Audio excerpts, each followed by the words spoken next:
Walls in older homes often have little or no insulation in them, since it would take a lot of time and money to remove the wall cladding in order to install insulation. An insulation technique called dense packing has evolved. Dense packing is a method of installing cellulose insulation into a wall, ceiling, or other area in a house where no insulation exists. A special type of insulation blowing machine must be used in order to correctly install densely packed cellulose in these cavities. Generally speaking, the machine must be able to produce enough air pressure to blow it through a long hose that gets narrower and still blow the cellulose into the cavity with enough force to achieve a good dense pack. If you're not certain the machine you're using is capable of dense packing, check the manufacturer's manual to find out. The setup of the blowing machine area will be basically the same as for blowing insulation into an attic, with two primary differences. One difference is in the hose diameter. For dense pack operations, the diameter of the hose becomes smaller over its length. This is done by connecting smaller diameter hoses to larger ones with a reducing coupler. Reducing the diameter of the hose helps to increase the air pressure inside the hose and makes it possible to pack the cellulose more densely. The second difference will be in the amounts of air that will be blown through the hose, along with the amount of material that will be supplied to the hose.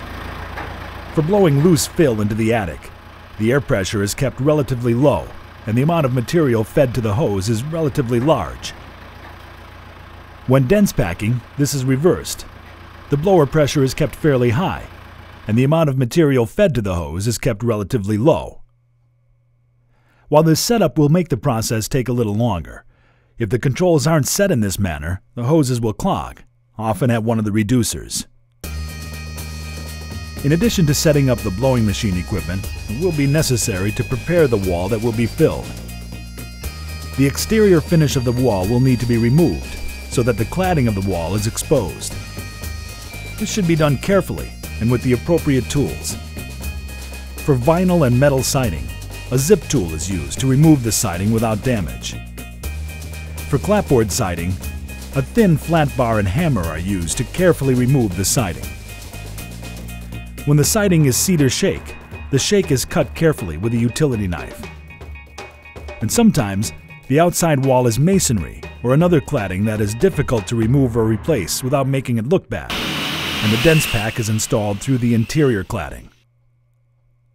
After the siding has been removed, locate the wall studs and make a mark about halfway between the studs and roughly 18 inches above the sill plate. Drill an access hole at this location. Hole sizes vary, but a hole saw bit that is 2 1/4 to 2.5 inches is common. Continue to drill holes in the cladding until all the obvious dense pack locations are prepared. Bring the fully assembled hose to the location of the first portion of the wall to be dense packed. The hose for dense pack operation usually ends in a clear hose that is 1 1/4 inch in diameter.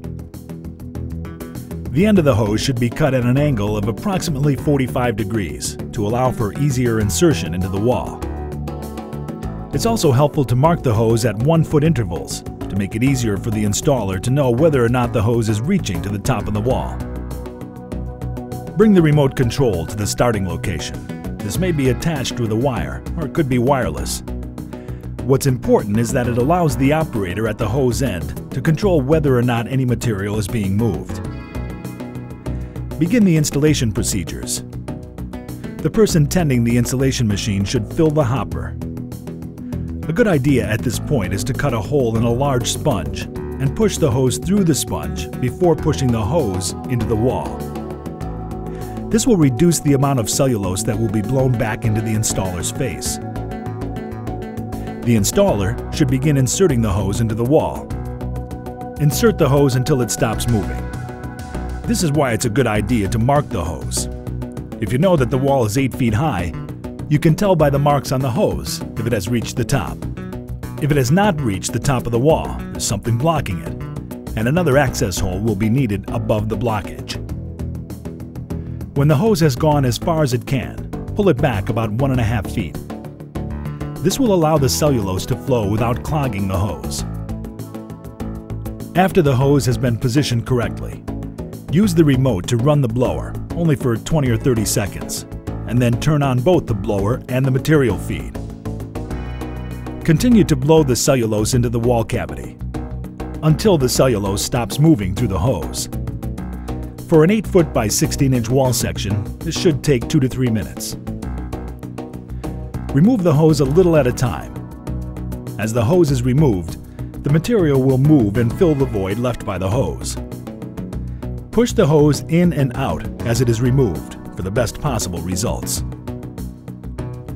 When the hose opening has reached the access hole, turn off the insulation machine and remove the hose from the wall. Reinsert the hose so that it's pointing downward. Push it in as far as it will go, and repeat the slow removal process. This will ensure that the dense pack is adequate from top to bottom. Move to the next hole and begin the process at that location. Continue until all cavities have been filled.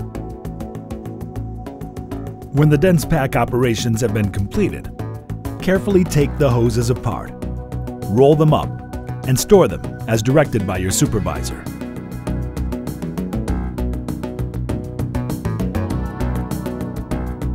Insulating existing walls and other cavities with dense packed cellulose insulation is a job that can be of great benefit to the overall energy efficiency of a house. Workers performing the installations must take pride in performing the work safely and efficiently, and they will find themselves in demand by employers for years to come.